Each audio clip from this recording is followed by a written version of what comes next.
Welcome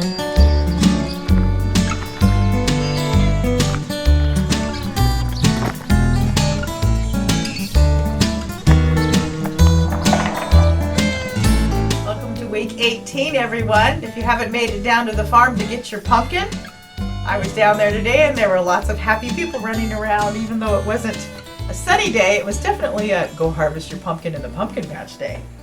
We've got lots of fun show and tell today for all the fall produce coming out of the fields. So part of our show and tell this week is radicchio. This is a sugar loaf.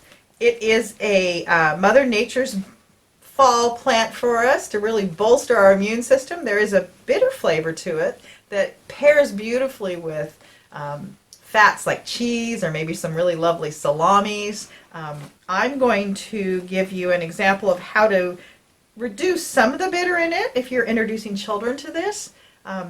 You can cut it in a coarse chiffonade and soak it for 30 minutes, put the timer on in icy cold water after you've cut it, and then rinse it once and spin it dry, and it'll be ready for a great salad. I think I'm going to roll mine in a towel just to make sure all the water's off of it because I don't like wet salad makings.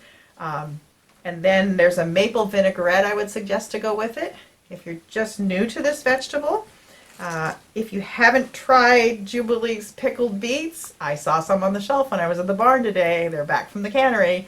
That would be a nice pairing with this, along with some Montrachet cheese. Let's see, what else was I thinking about on the radicchio?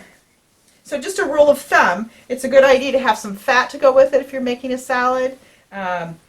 Sausage, bacon, cheese, something like that. Something sweet, roasted beets, or even fruit if you had figs, or we've got apples. How about that? We could put apples in the salad. And then just make sure your vinaigrette has a little bit of sweet overtone in it and some mustard, and I think that will be a fairly good template to build a salad out with this. Or if you're feeling really fancy, you can sugar some nuts, but that's company food. So that's the first vegetable, and this is delicate, so don't leave this to the end of the week. I would use this on the front end of the week. I'm going to take our greens this week and make what down in the south they might call them mesa greens. This is probably a Northwest Jubilee farm version, and we'll serve that with biscuits this week. It takes just a teeny bit of bacon, not a lot. We use bacon as a flavoring around here. This is a daikon radish, and these are gorgeous. And I have a couple suggestions with this. It's not a really strong, bitey radish.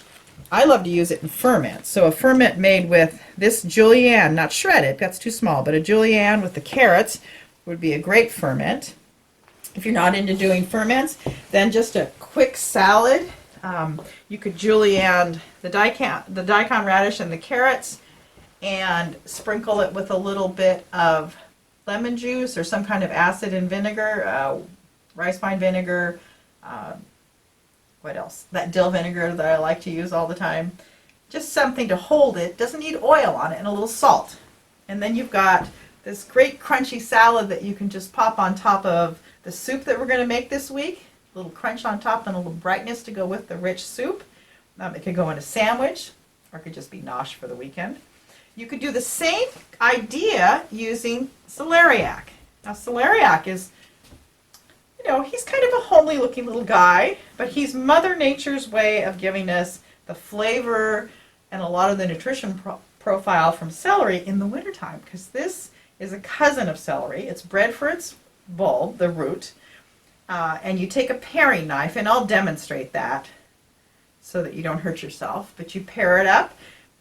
It can also be eaten raw, so you could julienne that with carrots, and definitely squeeze some lemon juice or vinegar over that as soon as you do cut into it, because that one will want to go brown. But if you put the celeriac and the carrot together with some lemon juice, some salt, and just a little bit of mayonnaise or whole milk yogurt and a can of tuna, you have got a pre-made lunch on the run for at least 2 or 3 days. So consider that as a possibility. What else? I'm going to take the eggplant and just plank it I'm going to put a little salt on to sweat it just to have it drop a little bit of moisture. I don't do that there's no bitter that I'm removing. I just want to drop out some of the moisture. And then I'm just going to pan fry it in a little olive oil and serve it on a plate with some roasted tomatoes that I've got stashed in the freezer from tomato season. I'll chop those up with a little bit of onion and maybe some garlic and olive oil and drizzle that over the top of them just for a nosh. We are going to make soup this week. It's harvest soup down at the farm. We've been making it every year since the kitchen opened 7 years ago. It just was one of those soups that happened on the fly. I was grabbing what we had on hand, and it was such a big hit that we serve it every year as samples when we have the normal crowds in. This year we can't do that, but we'll be back at it soon. This is a kabocha Japanese winter squash, and these don't have to sit around and cure for a long time. I might give it just another week, but not much more than that.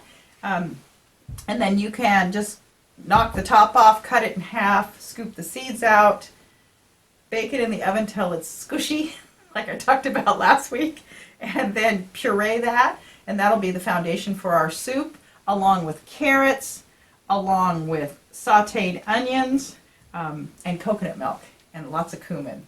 Oh, and roasting peppers. So we'll use the last of the roasting peppers in this box, and even the sweet little jalapeno. I tasted him, and he's not hot. He's actually pretty nice. But that'll all go in the soup. So if you've got people who can't have dairy, this is a great option because it's the coconut milk that makes it creamy. We've got a few more ears of corn coming through, some onions tucked back here, and purple onions, and they're so pretty. I think I'm going to cube those and steam them and make a German potato salad because, like I said, we use bacon as a seasoning, not actual full element on a plate. So I'll probably take a little bit of the bacon that I'm going to use making the greens, hold it back, crisp it up, and sprinkle it through a hot vinegar potato salad. So you can look up a German potato salad of your pleasure, but that's what I'm going to do with the purple potatoes. And we've got apples. So we talked about a few ways you can use those in salads or just eat them. They're really good. I think that's it. So we'll see you in the kitchen. We're working on the squash pepper soup right now, and like any good soup, you always start with a good sauteed base at the bottom. So these are all the roasting peppers that we received in the box, 1.5 onions that came from the farm, garlic that we've had tucked away that came from the farm, plenty of olive oil, and what else did I put in here? About 3 tablespoons of cumin. Sniff your cumin, because if it's getting to the end of the bottle, it may be losing some of its pungency. So just give it a sniff. But you want to bloom it in plenty of oil. And since this is the only fat in here will be the coconut milk and the olive oil, you can afford to be generous with the olive oil and the saute. Now, because it's going to have lime juice in it eventually and acid, I don't want that in my frying pan. This is going to be my stainless steel soup pot. So I'll transfer that over there and we'll continue to build the soup from there. The squash that I showed you yesterday turns out is not a small kabocha. It is actually a curry, K-U-R-I winter squash, smaller. I'm still going to give it about a week before I cut into mine. But I want to show you something. Those of you who know me, and I always tell you I freeze things in quart containers. This is frozen winter squash. So the winter squash has been nearly defrosted. This is winter squash that I cooked late last spring when I was triaging what I had left from the winter squash. I wanted to make sure I didn't lose it. By then, all the moisture's transpired out of it, so it makes pretty luscious puree. But when you freeze it, you also rupture a lot of those cells, and the water comes out even more pronounced. So you can see a little bit in here. If you wanted to make a pumpkin pie out of this, I would pour it through a sieve and then save the juice that comes off of that because it's loaded with beta carotene and all kinds of flavor, but it may make for a soggy pumpkin pie. But if you strain it off, then you get great pumpkin pie filling and the start of a soup base somewhere else or sauce along the line. But we're using it for soup, so it's going to go in there. And I will put it in the pot. You can see a little bit of it still frozen. But you can see it's pretty thick. But there was enough liquid to sieve off. Not a colander, but a really fine strained sieve. So we're going to transfer this into a heavy copper bottom stainless steel pot. And get this warming through. And so once this is done, you'll see the sauce I'm talking about. It's really lovely and thick, and you can use it to make messes. You can use it as a soup, and when you eat it at the barn, when I serve it during Harvest Festival, I always run an immersion blender through it, and I'll do the same thing here. But you can use it as a sauce over pad thai noodles later on in the winter if you want to freeze it. You can, or multiple meals, you could have soup one night and then pad thai another, and you could even put a spoonful of red curry into it for the second night for the pad thai, or pad thai sauce. And you've got multiple meals out of the same effort. So you could consider that as a possibility. I'm going to warm this up, and then once it's warmed through, we'll come back and I'll stir the coconut milk into it. So I'll tell you a little secret. Over the years, I have gone from using coconut milk, which I would prefer at home, it's lighter, to coconut cream down at the barn when we're serving it during a Harvest Festival. Makes for a thicker, richer sauce, and I think it pleases the more timid palates. That's what I'm using today, because that's what I had on the shelf. And what I'm doing right now is just deglazing the pan that had all those spices and sauté goodies in it from the vegetables. I don't want it to go to waste, so I put a little bit of the coconut fat. It's not all like that. The milk is underneath. And we'll put it all in the soup. You do 1 can or 2 cans, depending. You can thin it with vegetable stock if you like less caloric. I'm going to make it pretty heavy cream because I think I will have it stashed in my refrigerator to make a pad thai later on. And then having used the coconut cream, not sweetened, it doesn't have any sugar in it. I get it at Wajimaya or Cash and Carry. But my grocery store always carries coconut milk. Just be careful not to buy the sweetened stuff. That would not taste good. Okay.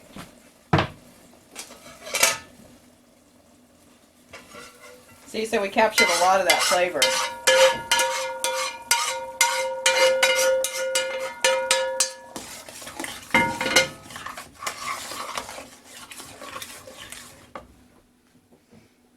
And the last thing that goes in is the lime and lime zest. And Mimi and I really do tweak it at the end because I want it, both of us want it to be bright and flavorful, and make sure it has enough salt in it as well. So you're going to have to do some flavor adjusting at the end. This is when I would put lime zest in on fresh lime juice and let it just bloom in there. And there's enough vegetable in there. I'm going to go ahead and put 2 cans of this in there. See, there's the coconut liquid underneath.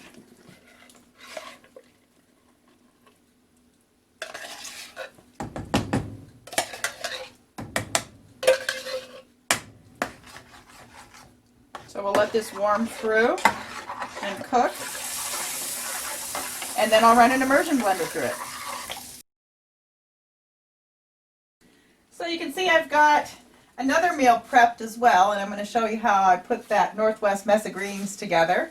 And we're going to have that tonight with Ken's homemade dinner rolls, sourdough dinner rolls. This is part of a shallot that I had stashed. Remember I told you they keep? And this morning I decided to use it to make a celeriac puree. So I'm going to saute this in butter because this is a celeriac puree, and then add the 2 to get. I'm going to go ahead and steam these, and then puree them and fold it all together. And then I think I'm going to tuck it in a little oven casserole dish, and we'll heat it up later on in the week. But that way it's all prepared. I want to give you some confidence in attacking this knobbly thing. Make sure your knife has a purchase on it, and then go down. And now you've got a flat surface to work on if you need to. I'm going to go ahead and just use my paring knife and peel off the knobbly. Now, know that this should be tossed in a little bit of acid so as not to turn brown if it's going to sit around. But I'm going to go ahead and just steam it. And so that's your approach to it. Don't let it sit around. It will turn brown. You can also eat it raw, and it's got that wonderful celery flavor.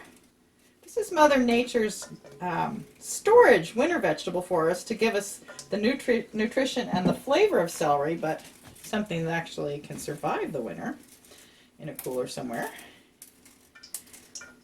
So I'm going to cube this up and steam it, and then I'll show you that process, and then puree it, and show you what it looks like when I put it in the fridge to serve later on. You can eat this raw as well. I started to allude to that. And we've got a recipe or template, let's call it a template, up for week 18 that helps you use either the daikon, radish, and carrots, or you could use carrots and the celeriac and eat it raw.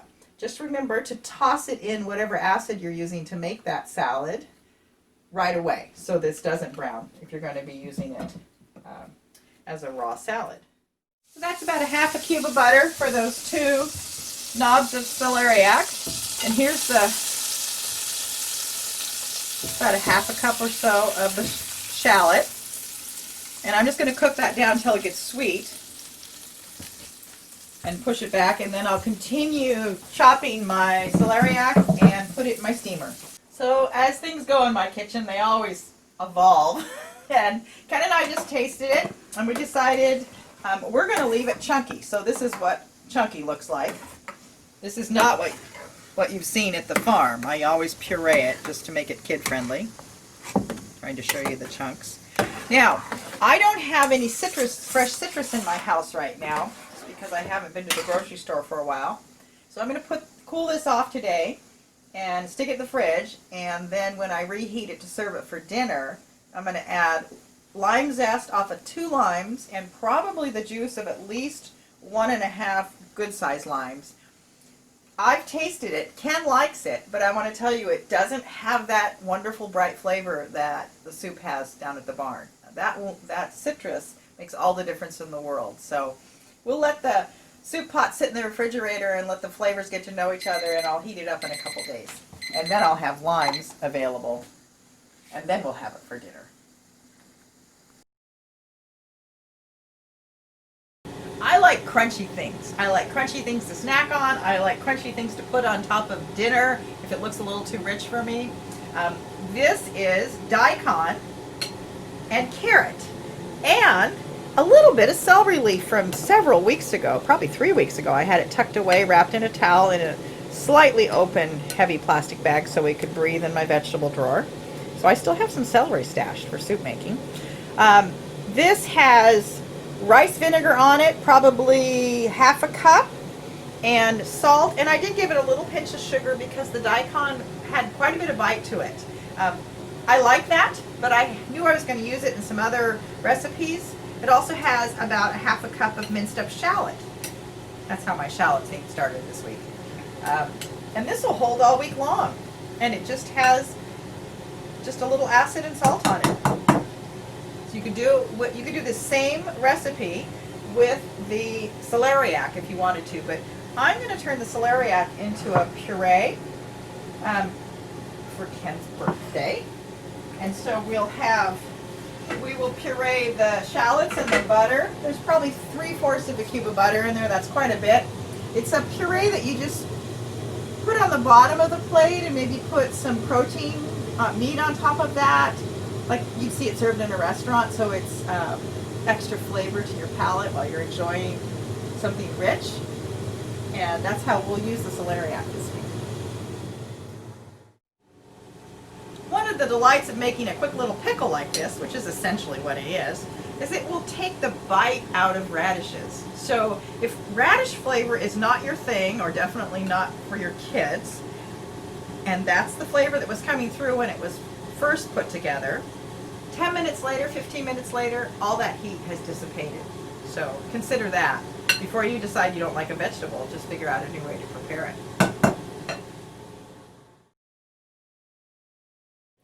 I just poured the hot water out of the bottom of the steaming kettle, And I'm going to take the steamed celeriac. I do the same thing with potatoes. Put it in here. And then we'll go ahead and just put all that butter that I had melted. It has some salt and some black pepper in it. And then I'm going to run an immersion blender through it. Can you see that?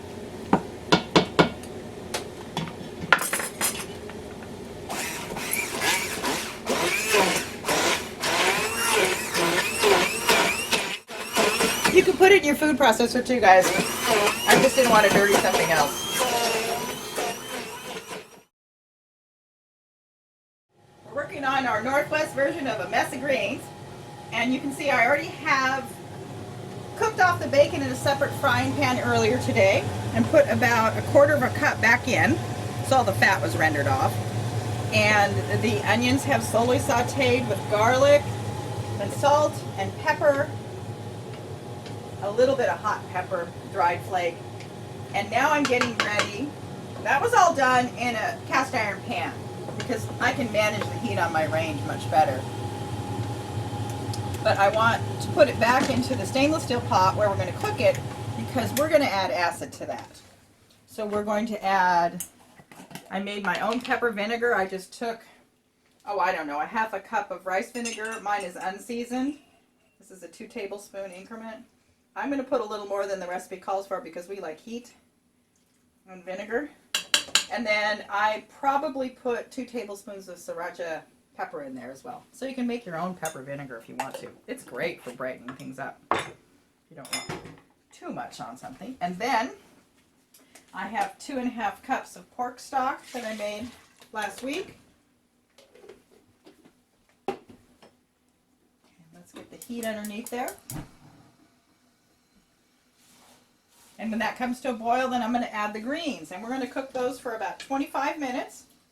And I'll see if I like the texture. I think traditionally greens get cooked for quite a long time. And I'm learning to kind of appreciate that. That's a new thing. We're so used to stir fry. But this is a new thing. And then what's left over, they call the pot liquor. So you've got all that wonderful bone broth in there, the flavor of the bacon that was made from a hog on the farm, and then our greens that we got in our box this week. And we'll cook that down for about 25 minutes. I'll take a peek at it. I might add another 10 minutes of cooking, and I'll push it back and just let it cool off. And we're going to serve that with sourdough rolls tonight for dinner. And I held back bacon. Now when I cook bacon, it comes in 1 pound increments. This is all cooled off. Only a few more sprinkles will get heated up and put on top of that when we serve it. The rest is going to be saved for German potato salad later on with those pretty purple potatoes we got in our box this week. So it's boiling away. I don't know if Ken can see that or not. And we're going to start adding the greens. So this is the collards and the kale. I took the stems off of everything. I'm not sure if that's how they do it in the South, but that's how we do it in our kitchen. You can hear it simmering away. And that's pork stock. That's not ham hock or ham bone stock. That's a different flavor and it's lovely, but that's not what this is. I want to do a quick review on this radicchio. It's a sugarloaf variety, I believe. I'm not washing and chopping it until the day I want to use it, and I think we're going to use it for dinner tomorrow night, so I don't want to cut it up right now. But I would cut it in a rough cut chiffonade about that wide, soak it in a bowl for a full 30 minutes, ice water, nice and cold, and it'll draw some of the bitterness out. Dump that out, spin it dry, rinse it again, spin it dry, and then wrap it in a towel gently and put it in the fridge for maybe 20 minutes, a half an hour while you're getting the rest of dinner ready. And I think you'll really enjoy this. And the lovely thing about it is it's got all the flavonoids that are going to help us with our immune system as we go into the winter. And we've posted the maple vinaigrette, which is nice with it, beets, chopped apples, sugared nuts, maybe some goat cheese or some really rich gorgonzola. That would be lovely. So that's my thought on the radicchio. And then a quick review of what we've got here. The soup, which is waiting for its lime zest and lime juice. You can see I left it a little chunky, but I made sure that all the roasted peppers I could find went in there so nothing goes to waste.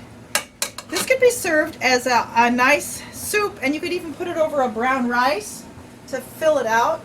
to be a little more substantial for your big ears, and then you could put crunchy veg on top of it if you wanted to. Again, it could be served with pad thai noodles, and you could add some pad thai sauce if you've got some of that in your fridge. I have a Thai girlfriend who has introduced me to one. I'll show you the one she likes.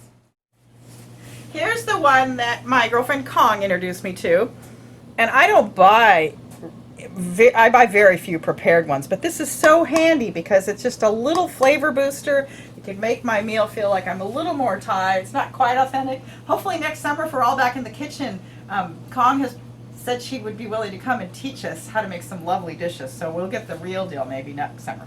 But this is a way to take that soup from just a fairly basic flavor palette to more of a Thai version, and you can serve it over pad Thai noodles. Kids might like it that way. This is dinner tonight for us. These are both bunches of grains cooked Northwest mesa green style, and then you can see where I crisped up the bacon on top. That didn't cook with them. This is the liquid that came off of it, and it's nummy stuff.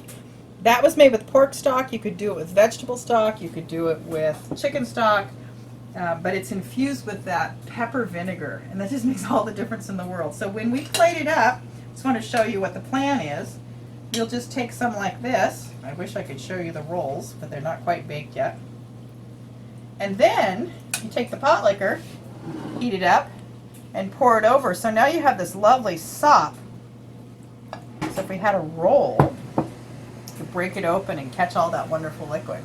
So it's a whole new idea on eating greens. It's not new to people from the South, just maybe new for us from the Northwest.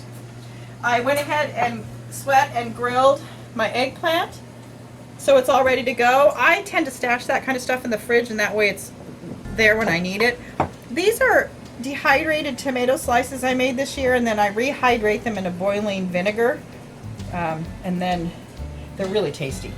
It just brightens that. So there's an olive oil kind of tomato infused oil on there, or vinegar on there. There's the puree we made out of the celeriac. Oh, this is one thing I forgot to tell you. So yes, we cook the greens in some pepper with some pepper vinegar, but then when you serve it in true Southern style, you put this in a bottle and spoon this out over the top too. Imagine if you put some rice on the table, that might be a nice way to fill that out. This is plenty for us. And then again, our salad that we made. I think we've covered all the bases. Have a great week, you guys, and look for ways to be kind to your neighbor. Bye.